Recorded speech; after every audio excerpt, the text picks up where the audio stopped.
역설적 종교라고 말합니다. 그래서 이 역설적 은혜를 알지 못하면 자꾸만 시험에 들고 자꾸만 왜 그러십니까? 내가 하나님을 잘 믿는데 왜 우리 집이 아픕니까?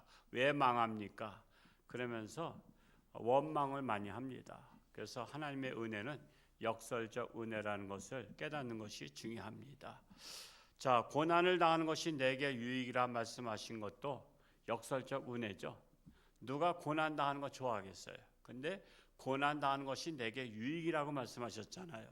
그리고 마태복음 5장에 보면 산상수훈, 예수님께서 말씀하신 것이 그 산에서 말씀하셨다 해서 산상수훈입니다.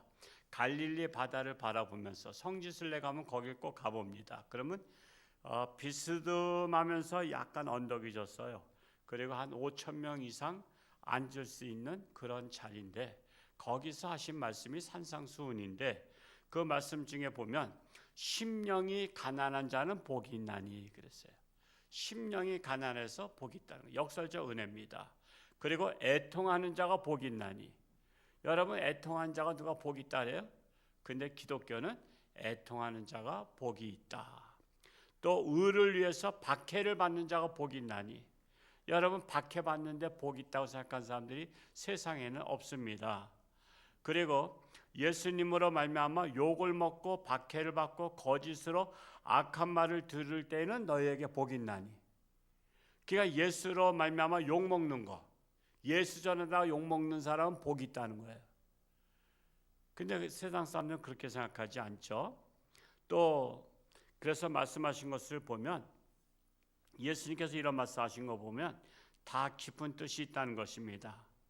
그래서 오늘 말씀 가운데서 역설적인 은혜의 말씀을 우리 보고자 하는데 먼저 1절과 2절을 다시 한번 읽어보겠습니다. 시작.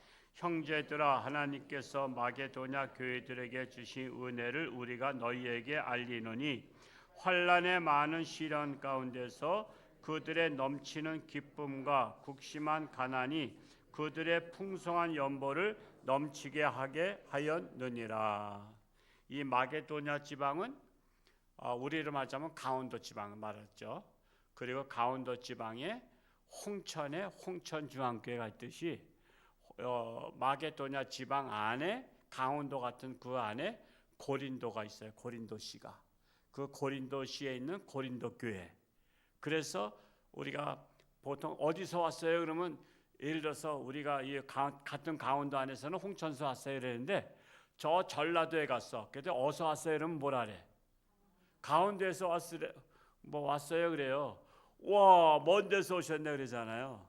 강원도에서 왔다 그래야지 홍천에서 왔다 그러면 홍천이 어딘데요? 그런다. 그것과 같은 거예요. 마게도냐 지방 그러면은 마게도냐. 그런데 특히 옛날에는 고린도 그러면 거기 고린도가 어디 붙어 있어요? 그렇게 한 것 같아. 그래서 성경에 보면 이 마게도냐 지방 이렇게 말하는데 사실은 이 강원도 땅 안에 홍천을 얘기하듯이 이 마게도냐 도 안에 고린도를 얘기하고 있는 거예요. 그러면 이해가 쉽겠죠. 그래서 이 고린도 교회에 환난의 많은 시련 가운데서 넘치는 기쁨이 있었다는 거예요. 환난 가운데서 기쁨이 있다는 거예요. 환난 당할 때 시련 가운데 기쁨이 있었다는 거예요. 이게 바로 역설적 은혜입니다. 여러분 환난 가운데 기뻐할 사람이 과연 얼마나 있을까? 세상 사람들은 아마 없을 거예요. 그렇다고 기독교인들 중에서도 있냐 하면은 우리 교회에서 환난 가운데 기뻐할 수 있는 분이 얼마나 있을까? 환난 가운데. 그러니까 이게 쉬운 게 아니에요. 그러니까 기독교 신앙은 정말 어려워. 근데 어떤 때는 가능한가 저도 묵상을 해봤더니 성령 받으면 가능하더라고. 성령 충만하면 가능해. 환난 가운데서도. 제가 먼저도 한번 폴리캅 교부에 대해서 말씀드린 적이 있었죠. 그분이 86세 사시면서 초대교회 때 그를 산채로다가 그 십자가형에다가 붙들어 매고 밑에다가 장작 불을 떼서 죽여버려요. 산채로 다. 여러분 화롯불에 한번 손 대본 적이 있으신가요? 엄청 뜨거워서 손을 천천히 띄어 빠르게 띄어 빠르게 띄어 아이고 하면서 얼른 되잖아. 근데 난 그럴 때 폴리캅이라는 교부, 제가 그 책을 읽어봐서 아는 거예요. 순교자에 대해서 책이 이제 여러 권이 있는데, 그러니까 밑에서 불을 떼는데 발바닥부터 빨리 죽지 않게 하려고, 잔인해, 사람은 엄청 잔인하면 잔인해요. 빨리 죽으면 재미없다고 발가락 끝에서부터 조금씩 태워 죽여. 근데도 폴리캅이 그 십자가 위에서 평안했어. 도리어 화형시키는 집정관이 가슴이 콩당콩당 뛰었어. 그렇겠죠? 그가 아무리 명령에 의해서 사람을 사형시키지만 내가 사람을 죽인다는 것에 대해서도 여러분 남을 찌르려면 쿵쾅 안 뛰겠어요? 그래서 폴리캅이 그랬어요. 집정관이 지금이라도 예수를 부인하면 살려주겠다 그러니까 내가 왜 예수를 부인하냐? 내가 86년 동안 인생 살면서 예수님은 나를 한 번도 부인하지 않았는데 내가 어떻게 예수님 부인하냐? 이제 나는 예수님께로 가기 때문에 행복하다 그랬어. 그 가증스러운 거짓말 하지 마라 했어. 그랬더니 그러면 당신이 사다리 타고 올라와서 내 가슴을 한번 만져봐 그랬어.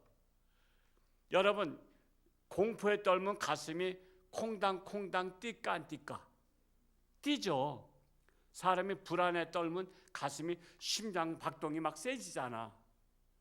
그런데 이 집정관이 진짜 사다리 타고 올라가서 폴리캅의 가슴을 대었더니 자기 가슴은 뛰는데 도리어 죽이는 사람은 뛰는데 죽임을 당하는 사람은 잔잔한 거야. 어떻게 내 가슴 만져봤죠? 난 지금 평안해. 난 기뻐. 난 지금 죽으면 나 예수님께로 가는 거야. 그러면서 행복하게 순교당했어. 여러분 그 실제입니다. 실제. 그런 것을 제가 읽으면서 과연 나도 그럴 수 있을까? 여러분 쉽지 않죠. 솔직히 저도 자신 없어요. 근데 언제 가능해요? 성령 받으면 가능해요. 환난 가운데 시련 가운데 기쁠 수 있는 것은 성령 받아야 가능하지, 성령 받지 않으면 세상 사람과 똑같이 환난 시련 받으면 다 불평불만하고 원망하는 거야. 그래서 불평불만 원망하는 분들은 빨리 성령 충만 받을 수 있기를 축복합니다. 또 어떤 말씀이 있어요? 국심한 가나안 가운데서 풍성한 연보는 헌금이에요. 그래서 국심한 가나안 가운데서 풍성한 헌금을 드렸다는 거야. 최선 다해 드렸다는 거야. 여러분 진짜 가난할 때 여러분 그렇게 들어봤어요? 가난할 때. 리빙스턴의 그 선교사, 아프리카 선교사죠. 사명자는 죽지 않는다라고 명언을 남겼었는데 그 리빙스턴 어렸을 때 생애를 보면요. 헌금 시간이 지나갔는데 헌금할 돈이 없어 어린애가. 그렇겠죠. 어린애가 무슨 헌금이 있겠어. 그랬더니 옛날에 다 헌금 바구니 돌렸잖아요. 그 갑자기 벌떡 일어나더니 헌금 바구니 위에 올라탄 거야.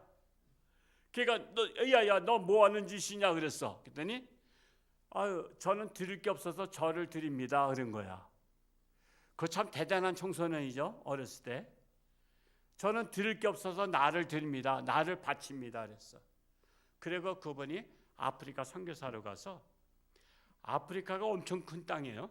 거기를 정글을 다니면서 누비면서 때로는 사자 만나서 사자가 팔을 물어 뜯어가지고 거기서 병원이 어디 있어? 고칠 새가 없어. 그러니까 이 팔뼈가 삐져나왔는데 이걸 못 고쳐서 덜렁덜렁 흔들면서 그냥 사셨어. 그분이 영국에 와서 선교 보고할 때 다시 들어갈 겁니까? 그 위험한 사지로? 그랬더니 다시 들어갑니다. 위험하지 않습니까? 또 사자 만나 어떻게 합니까? 그랬을 때 사명자는 죽지 않는다 라고 말한 거예요. 여러분 그게 아무나 하겠어요? 여러분, 인생의 모델은요, 항상 나보다 훌륭한 사람을 잡아야만이 내가 겸손하고 부족함을 깨달아요. 저는 인생의 모델 되는 역사적 인물들에 대한 책을 제가 웬만한 건 다 봤기 때문에 나는 겸손할 수밖에 없어. 왜? 나보다 잘난 사람이 엄청 많은 거야. 나보다 위대한 사람이 엄청 많은 거야. 우물 안에 개구리다가 잘난 척하면 뭐 할 거야? 세계는 넓고 정말 인물이 많은데. 그래서 여러분, 우리 교회에서 잘난 척하면 웃기는 거야. 우물 안에 개구리야. 우린 세계를 무대로 해서 나보다 훌륭한 사람을 내 인생의 모델로 삼아야 되는 거예요. 그래서 극심한 가난 가운데서 풍성한 연보 헌금을 넘치도록 했다는 거예요. 넘치도록. 그러니 역설적 은혜라는 것입니다. 사실 말도 안 되는 상황이지만 하나님은 환난의 많은 시련 가운데서 기쁨이 넘치는 성도를 찾고 계신 거예요. 환난 가운데서 기뻐하는 성도, 그리고 극심한 가난 가운데서 풍성한 헌금하는 성도를 찾으시는 거야. 그게 중요한 거야. 예수님도 찾으셨죠? 예수님도요. 그 헌금하는 것을 보셨잖아요. 그런데 누굴 찾았냐면 가난한데 많이 하는 헌금자를 찾았어요. 그랬더니 한 가난한 과부가 엽전 2냥 넣는 것을 딱 봤잖아요. 발견했어. 예수님이 기뻐서 얘들아 제자들한테 하는 얘기요. 자, 지금까지 넣은 중에 가장 많이 넣은 사람을 봤다. 내가 찾았다. 드디어 가난한 자. 근데 제자들도 다 지켜봤어. 부자들이 풍성하게 내는 것도 봤거든. 근데 어떻게 예수님께서 가난한 자의 엽전 2냥을 제일 많이 냈다래. 그러니까 뭐라 그래요? 저 여인은 가난한 중에 있는 것을 다 놓다 이거야. 부자가 놓지만 넣은 게 많겠어? 집에 있는 게 많겠어? 집에 있는 게 많죠. 헌금은 누가 제일 많이 한 줄 아세요? 헌금 드리고 집에 없는 사람이 제일 많이 한 거야. 헌금을 하고도 먹고 살 게 풍성한 사람은 헌금 적게 한 거야. 퍼센트로 얘기한 거야. 퍼센트로. 이걸 잘 이해하셔야 돼. 그래서 엽전 2냥 있는 사람이 많이 한 거예요. 예를 들어서 건축할 때 건축헌금도요.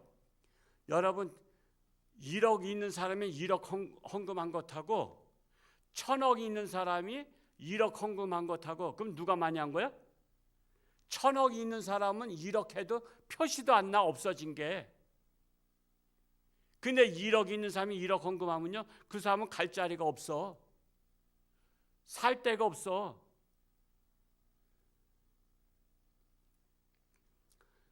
제가 이번 주에 그 시찰 같은 무궁화교회 성전 기공 예배 설교를 부탁을 받아서 오늘 오후에 설교 준비를 다 끝마쳤는데 정말 어렵게 헌금하신 분들 제가 사례를 몇 가지를 한 5가지를 제가 들었어요. 어려운 가운데서 하신 분들이 복을 받았더라고. 넉넉한 데서 하는 것 가지고는 그게 별로 하나님 감동을 안 시켜. 진짜 어려운 삶을 하나님 찾으셔. 어려운 사람이 최선 다할 때 하나님은 기뻐하셔. 여러분 복 받으시려면 어려울 때 하시는 거예요. 어려울 때. 넉넉할 때는 누구나 다 할 수 있어. 그거는 기독교 신자 아니라 불교 신자들도요 많이 해. 불교에서 교회를 도와주는 불교도 있어. 우리 같은 노예 안에 원주에 하나 있어요. 그 옆에 그 사찰이 하나 있대. 사찰이 있는데 거기는 헌금이 많이 들어온대. 보통 그 한 동네에 있으니까 그 사찰 스님하고 그 목사님 얘기는 안 하겠어. 어느 교회라고는 그 얘기하는 거예요. 그 목사님하고 같이 밥도 자주 먹고 그랬는데 같은 동네니까 친하죠. 시골이니까. 근데 그 교회는 헌금이 많이 들어오는데 보통 했다면 몇백만 원, 막 몇천만 원씩 하는 사람들이, 불교 신자는 그런 사람이 많은가 봐. 근데 교회도 그렇게 들어오냐 그랬더니, 근데 교회는 들어와 안 들어와? 안 들어와. 제가 어느 목사님하고 자주 목욕하는 멤버가 있어. 같이 죄를 씻어야 되는데 때를 씻고 있는데, 그 목사님 교회는 보통 교인이 몇 명 되다 보니까 주일날 헌금이 10,000원, 20,000원 들어온대. 10,000원, 20,000원. 그냥 꾸깃꾸깃한 1,000원짜리 그런 게 들어온대. 교회는요 인색해요.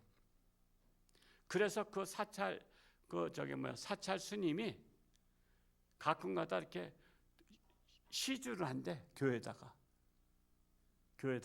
어렵지요? 그러면서 100만 원, 200만 원 시주를 한대. 와, 저 그런 데도 있어. 우리는 그렇다고 해서 불교에다 시주할 수는 없어. 우리는 우상단체에다 시주할 수 없지만, 근데 그분은 그렇게 한대. 목사님 어렵지요? 그러면서 그 시주도 하고 그랬는데, 왜냐하면 거기는 하는 게 다 사찰 그 스님이 혼자 다 쓰는 거래. 그냥 주일학교가 있어, 뭐가 있어, 선교를 해, 뭐래. 그러니까 그 스님이 다 쓰는 거래. 그러니까 다 쓸 데가 없는 거야. 넉넉하니까 그냥 자비를 베푸는 거야. 자비를 베푸는 거야. 내가 그 얘기를 듣고, 야, 참 그 좀 지옥 갈 스님이긴 하지만 통 크다. 내가 이렇게 생각했어요. 통 크다 그랬어. 하여튼 우리 하나님 믿는 사람들은요, 정말 좀스러운 거 우리 탈피하자고. 내 좀스러운 걸 좀 버리자고. 통 크게 놀자 이겁니다. 그래서 하나님께서 그렇게 연약한 자, 가난한데 통 크게 하는 자들을 찾는 이유는 그들을 복을 주시려고 찾는 거야.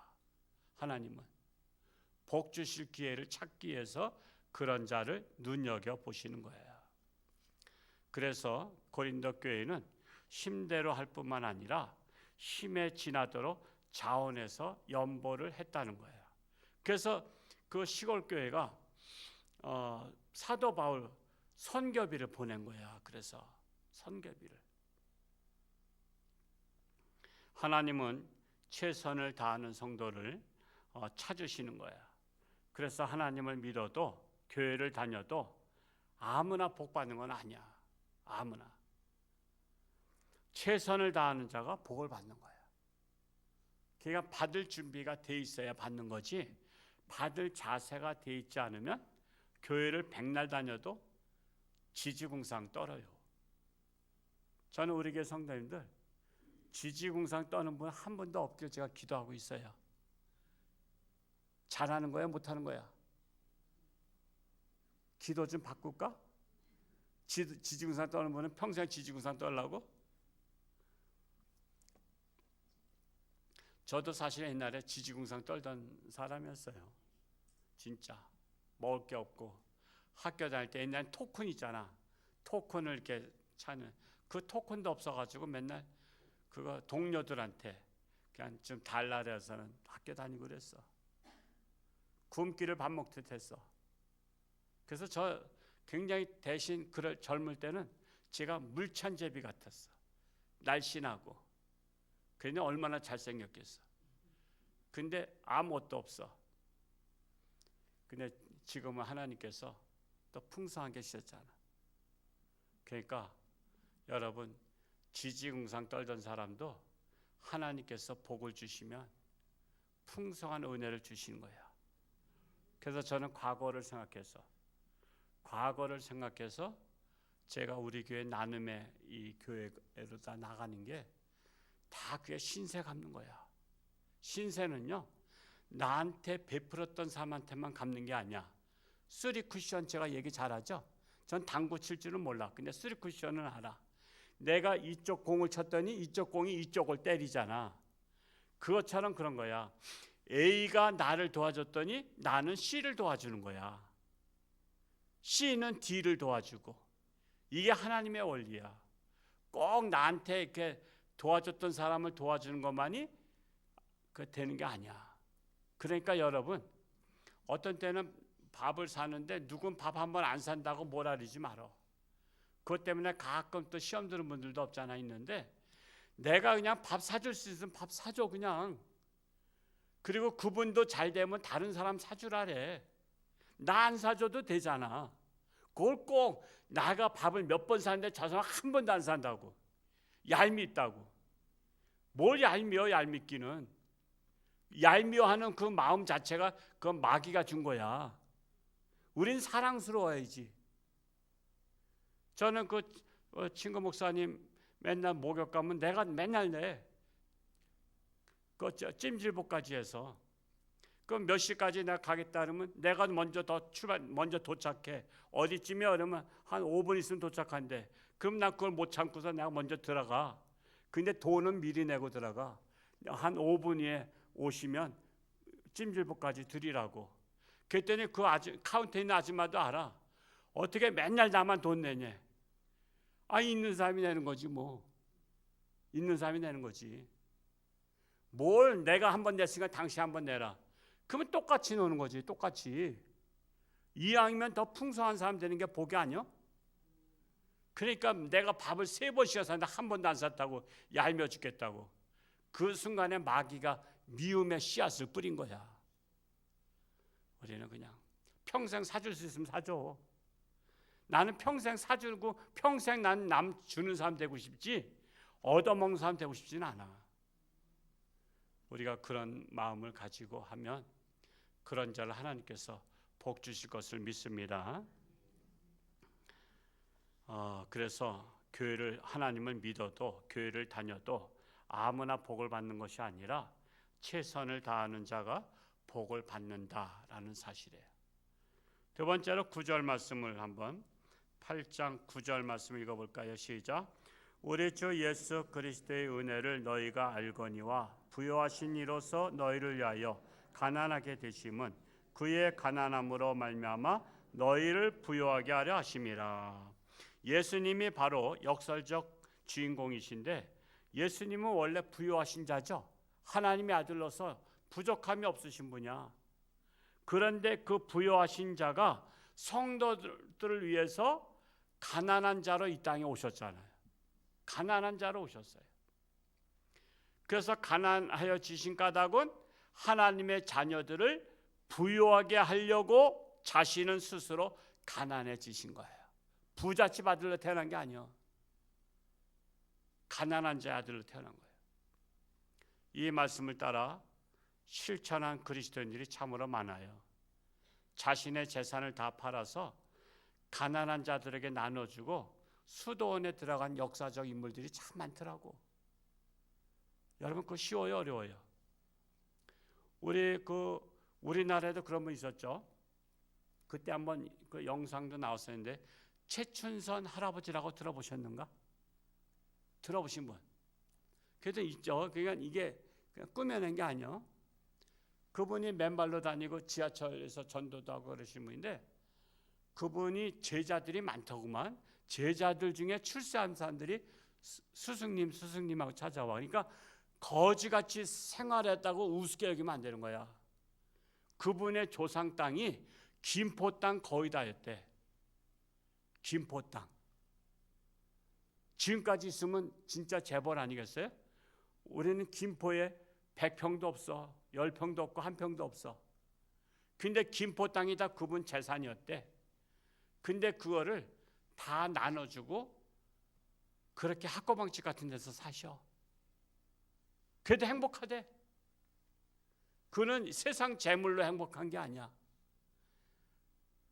하나님 한 분만으로 나는 만족합니다. 예수님만으로 만족합니다. 그분은 이제 하늘나라 가셨을 것 같은데 오래되셔서 그런 분도 있다니까. 어차피 세상 거는 내 게 아니야. 맡았던 거야. 맡은 거 다 나눠줬을 뿐이야. 우리가 욕심을 부린다고 해서 그거 다 쓰지도 못하고 가잖아요. 그냥 살았을 때 나눠주는 게 가장 지혜로운 자예요. 살았을 때. 자꾸만 그냥 자식들한테만 물려주려고 그러면요. 자식들은요. 그거 다 까먹어. 다 까먹어. 부모 재산 까먹는 사람이 얼마나 많은지 몰라. 그래서 이 세상에는 나보다 훌륭한 신앙인들이 참으로 많아요. 그래서 겸손할 수밖에 없어요. 우리는 우물 안의 개구리처럼 우리 교회에서 내가 제일 신앙이 좋다 하면 착각해요. 신앙 좋은 분들이 얼마나 많은지 몰라요.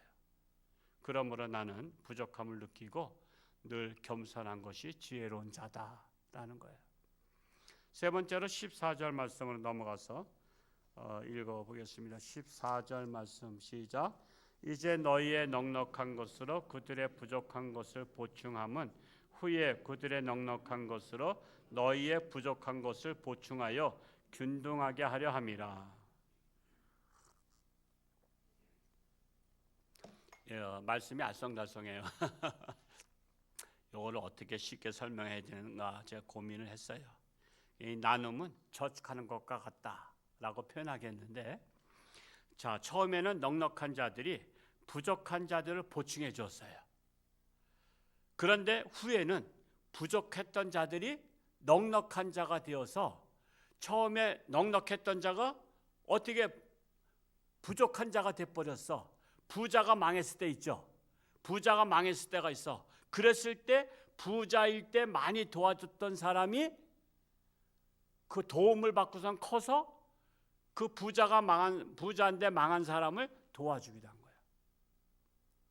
여러분, 그 한 예로다 북한에서요, 인민군들이 김일성이가 정권 잡으면서 부자들을 인민 재판한 거 아시죠? 역사적으로 보면 막 한 동네 한가운데다 끌어다가 그 지주들을 갖다가 죽여버렸어요.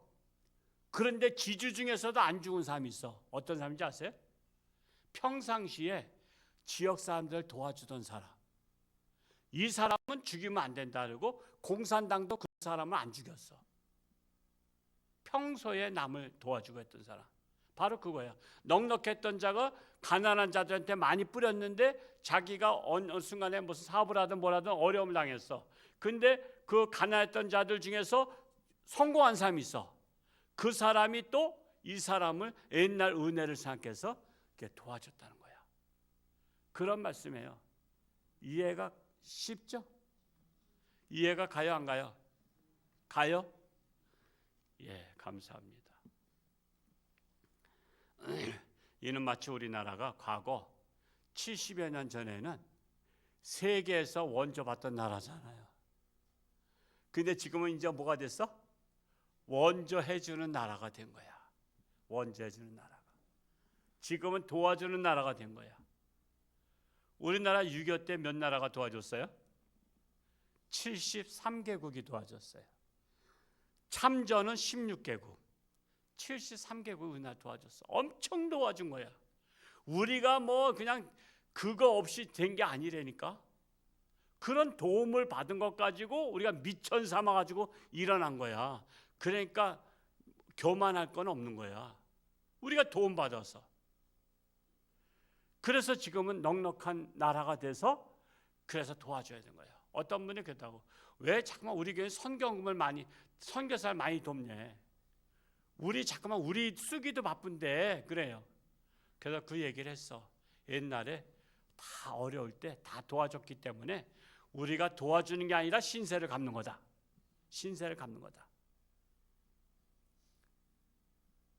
여러분 자식이 부모한테 아무리 효도해봤자 부모가 자식을 위해서 쓴 비용 정도 하는 줄 아세요? 1년에 몇 번만 뭐 하나 사와도 감격하는 부모잖아. 근데 얼마가 들었어? 자식들 키워서 출가 보낼 때까지? 몇 억이 들었다고. 몇 억.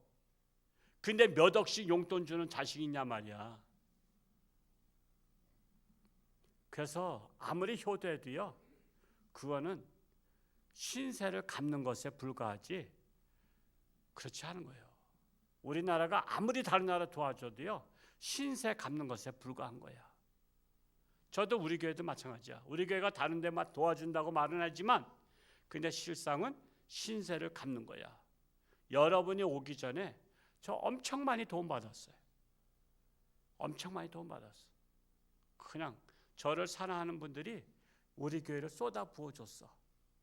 그리고 다녀갈 때마다 목사님 어려우시지 하면서 주머니에 꾹꾹 눌러줬어.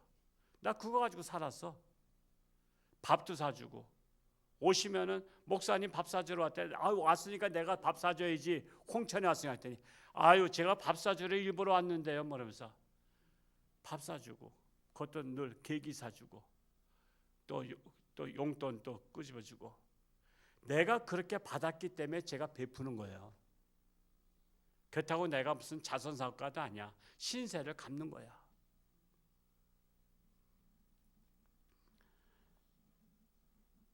그래서 내가 남들을 넉넉하게 도와주는 것은요, 나눔이라는 것은 손해보는 것이 아니라 미래를 위해서 저축하는 것이다 라는 거예요. 그래서 저 많은 목사님들이 저 그래요. 목사님은 노인에 대해서도 굶어 죽을 걱정은 없겠대. 그래서 왜 그래 했더니 하도 베풀어서 이 사람 저 사람이 먹을 거 가져와도 충분히 먹고 살겠대. 그냥 가만히 생각하면 그럴 것 같아. 정말 진짜 그분들이 나 찾아올 때마다 뭐라도 하나씩 가져오면, 나 쌀이 떨어졌다 하더니 1kg짜리 가져오신 분들 계셔. 나 농담으로 했어요. 내가 쌀이 떨어져가지고 내가 그냥 풀뿌리나 캐먹고 있다고. 근데 그 풀뿌리가 뭐냐 하면 설라면 산삼뿌리, 장례삼뿌리, 더덕뿌리, 이런 도라지 뿌리나 캐먹고 있다고 했더니, 아이고 나도 좀 그렇게 살았으면 좋겠다. 그러고 또 나 고기를 잡아먹지 못해서 내가 다슬기나 잡아먹고 있다 그랬더니 다슬기를 올렸더니, 와, 홍천에 다슬기 좀 먹으러 가자 그러면서 또 왔는데 쌀 1kg짜리를 사가지고 왔더라고. 1kg가, 난 10kg가 제일 작은 줄 알았어. 그랬더니 1kg짜리도 있더구만. 그래서 야, 이거 참 기념이다 그랬어요. 근데 1kg짜리 가져와가지고서는 내가 밥 사준 돈이 더 들었어. 밥 사준 돈이 더 들었어. 그것도 갈 때 또 그냥 보내, 선물 또 보냈지, 바리바리. 그냥 대로 주면 말로 받는 거야. 그런 거 계산으로 따지는 게 아니야. 나는 사랑을 받았잖아. 저 멀리 청주에서, 충주에서 목사님들이 여기까지 기름값 들여서 왔잖아. 나를 보고 싶어서. 여러분, 그래서 사랑은 돈으로 계산하는 게 아니에요. 우리는 주거니 받거니 할 때 애롭지 않은 거야. 15절 읽고 마칩니다. 15절 시작. 기록된 것 같이 많이 거둔 자도 남지 아니했고 적게 거둔 자도 모자라지 아니하였느니라. 참 이 말씀은 거예요. 많이 거둔다고 해서 많이 먹는 것도 아니야. 사람 배는요, 한계를 주셨어. 그러니까 많이 거뒀다고 많이 먹는 것도 아니고, 그거를 쌓아두면 썩어. 쌓아두면 썩어. 그리고 쥐가 들어와서 쌀 다 파먹어. 그러니까 여러분, 흘려보내는 게 중요해. 흘려보내. 그저 가난한 자들한테, 필요한 자들한테. 그러니까 흘려보내면 같이 서로 가난한 자도 부유하게 되고, 또 자기는 또 남에게 도움을 줘서 기쁘고. 마치 사랑하면 그래요. 여러분, 사랑하면 자식들이 왔을 때 바리바리 싸줘 안 싸줘? 그거 싸주면서 그 계산, 돈 얼마짜리, 야 이거 들깨는 얼마짜리다, 야 이 참기름은 한 병에 얼마짜리다, 그거 명세서 줘 안 줘? 그거 안 줘. 주면 치사하다 그러지. 에이 엄마 치사하게 뭐 그런 것까지 뭐 이렇게 하냐. 여러분, 그런 거 없이 주는 거야. 그냥 주는데 나는 뭘 얻어? 기쁨을 얻는 거야. 기쁨은 돈으로 환산하는 게 아니야. 행복은 돈으로 환산하는 게 아니야. 보람은 돈으로 환산하는 게 아니야. 그래서 우리 인생은 기쁨을 귀한 줄 알아야 되고요, 보람을 귀한 줄 알아야 되고, 정말 우리는 감사가 귀한 줄 알아야 돼요. 이게 바로 영적인 은혜를 받은 사람들이 하는 마음의 자세입니다. 오늘 이 수요 기도에 오신 우리 모두가 정말 이런 영적인 풍요로움을 누릴 수 있는 영적 부자 될 수 있기를 축복합니다. 기도하겠습니다. 할렐루야. 고맙고 감사하신 아버지 하나님, 오늘도 수요 기도를 맞이해서 하나님의 전에 달려나와 하나님의 말씀을 마음판에 새기며 말씀대로 살기를 결단하는 저들 가운데 하나님께서 사랑하시고 축복하시고, 하나님은 늘 환난 가운데서, 시련 가운데서 하나님을 기뻐하고 감사하는 자를 찾으십니다. 연약하고 빈곤한 가운데서도 풍성한 예물을 드린 자를 찾으십니다. 그들을 복주시려고 하심이십니다. 참으로 우리 홍천장교회가 역설적 은혜를 깊이 이해하고 감사하며 영광 돌리는 우리 모든 지혜로운 성도들이 되게 하여 주옵소서.